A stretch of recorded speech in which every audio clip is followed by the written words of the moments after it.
कांग्रेस सांसद उज्जवल रमन सिंह हमारे साथ हैं। सर, जिस तरीके से सरकार ने ये संकेत दे दिया है कि कल वक्फ संशोधन विधेयक को लोकसभा में पेश किया जाएगा, कांग्रेस पार्टी का क्या स्टैंड रहेगा?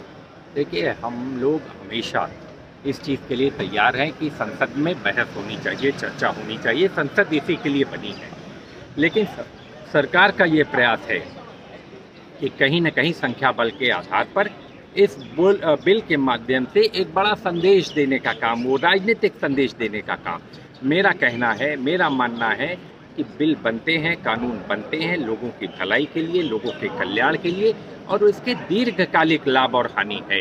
तो सरकार इसको दरकिनार करके कहीं न कहीं इसको संसदीय प्रणाली में अपने जनमत के आधार पर पास कराना चाहती है। हम चाहते हैं कि इस पर चर्चा हो, हर पहलुओं पर चर्चा हो, और ये जन कल्याणकारी बिल सहमति के आधार पर जो है पास हो। लेकिन सरकार कह रही है, किरण रिजिजू संसदीय कार्य मंत्री का बयान आया है कि विपक्ष भ्रम फैला रहा है और कहीं न कहीं मुस्लिम संगठनों को गुमराह करने की कोशिश कर रहा है।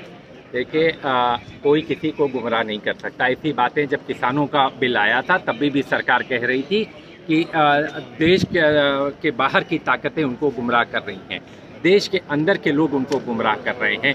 लेकिन मेरा मानना है कि कोई किसी को गुमराह नहीं कर सकता। हर आदमी अपनी भलाई खुद समझता है, और आज वो वर्ग, वो तबका ये समझ रहा है कि ये बिल कहीं न कहीं उनके अधिकारों पर हनन कर रहा है, उनके अधिकार, उनके हक और अधिकार को छीनने का काम कर रहा है। तो इसलिए हम सरकार से कहेंगे कि उस बड़े वर्ग में बेचैनी है, उस बड़े वर्ग में आशंका है। उस आशंका को दूर करते हुए, विपक्षी दलों से बात करते हुए सहमति के आधार का ये बिल बना है।